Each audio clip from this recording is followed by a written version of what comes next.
Yo, what's good, everybody? It's your boy Malcolm, and today I think it's time to talk about one of my most unpopular anime opinions. Now, before we get into the actual video, please make sure to like, share, comment, subscribe, all those good things that actually help me with a lot. Thank y'all so much. Y'all have been helping my page grow, and it is all because of that. Down to the reason y'all are here. I think it's time that we had a good discussion about one of my most unpopular anime opinions. Naruto was wrong to try to stop the Infinite Tsukuyomi. I know a lot of y'all aren't going to agree with it, and I know a lot of y'all are going to have counter arguments. However, I have had this argument before. I had this whole conversation with my co-host on the podcast. So chances are I'm probably going to address one of your counter arguments in the video. So stick around, and I promise I got you. For those who don't remember, Madara and Obito pulled up. They explained the plan, and they were like, yo, this world sucks. There's a lot of bad shit that happens, so here's what we're going to do. We're going to put everybody in an infinite genjutsu where they get to live in their own perfect world, and that's how that's going to be. And Naruto was like, no, fuck that. That's wrong. Of course, I thought they were wrong too when I first watched it. They're the villains. The hero's always right. The villain's always wrong. That's how it's supposed to go, right? But once you start to actually think about it, is an Infinite Tsukuyomi really that bad? Like, what is wrong with me getting to live in my perfect reality that my own subconscious creates for me? That means nothing will be wrong in my life. Any issues that I have will disappear. Anything I want will happen. There's literally no downsides to this. And that's where I draw my problem with Naruto doing that in this situation, because they defeated Madara, they defeated Kaguya, the Infinite Tsukuyomi ended up not happening. Naruto got to be Hokage, he got married the girl of his dreams, he got a wife. Naruto got to live in his perfect world from that point on. A lot of other people in that world didn't. There's still a lot of poverty, there's a lot of problems, there's a lot of people who go through a lot of bad shit. Naruto's life is bussin'.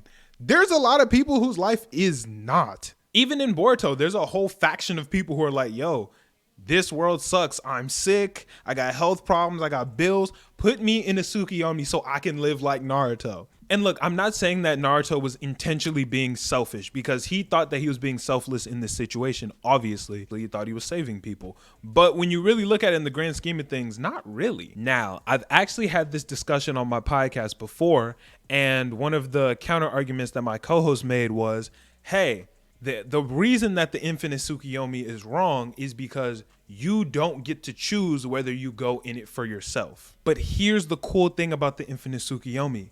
If you don't want to go into the Infinite Tsukuyomi, then you won't go into the Infinite Tsukuyomi. Here's what I mean by that. The Infinite Tsukuyomi gives you whatever you want. So let's say you think the Infinite Tsukuyomi is bad and you don't want to go in there. What will happen is Naruto will win, you will not be in the Tsukuyomi, and everything will play out the way that you want it to play out. But you'll be in the Tsukuyomi and you'll just have no idea, and it doesn't matter. And here's what a lot of people say about the Infinite Tsukuyomi. Oh, I don't want to go into the Infinite Tsukuyomi because the Infinite Tsukuyomi is fake.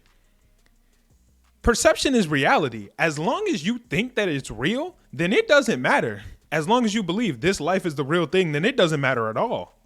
You might as well be in it right now. Really think about it. The reality that you live in, there's no proof that you're not in a simulation right now, but you believe that you're not, so it doesn't even matter. I know another thing that y'all are about to say. The Infinite Tsukuyomi actually turns you into a white Zetsu and you're gonna end up dying. I hate to break it to y'all, but either way, you're gonna die.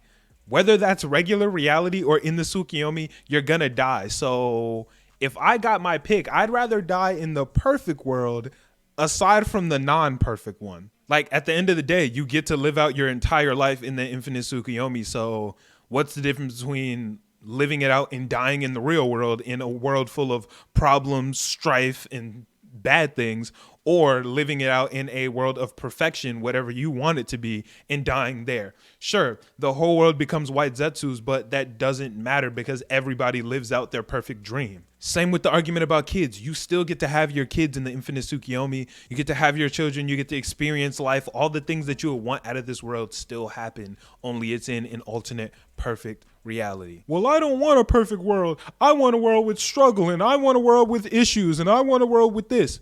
Cool.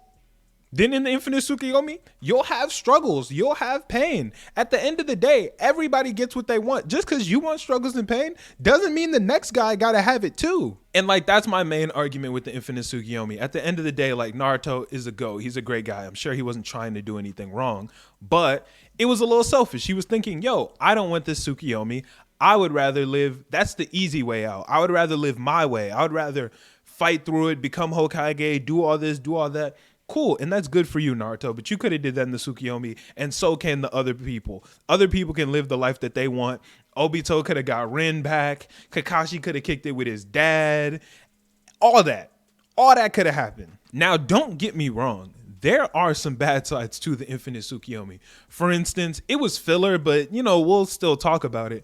Tenten realized she was in the Tsukuyomi and that shit wasn't fire. Like, she was in there and there were kind of problems. I didn't really watch that much of the filler, but you know, she realized she was in it and that caused an issue. But the main situation with that is none of them knew that that was going to happen. As far as Naruto and them knew, it was the perfect thing. It was the perfect Tsukuyomi. So there was no reason to stop it. Now, obviously, we know, blah, blah, blah, Tenten had issues. But that was filler. And does filler even really count? I don't feel like it does. Correct me if I'm wrong, but I don't think there's any canon saying that you know that you're in the Infinite Tsukuyomi and there are problems once you're inside it. I might be wrong. If I'm wrong, let me know.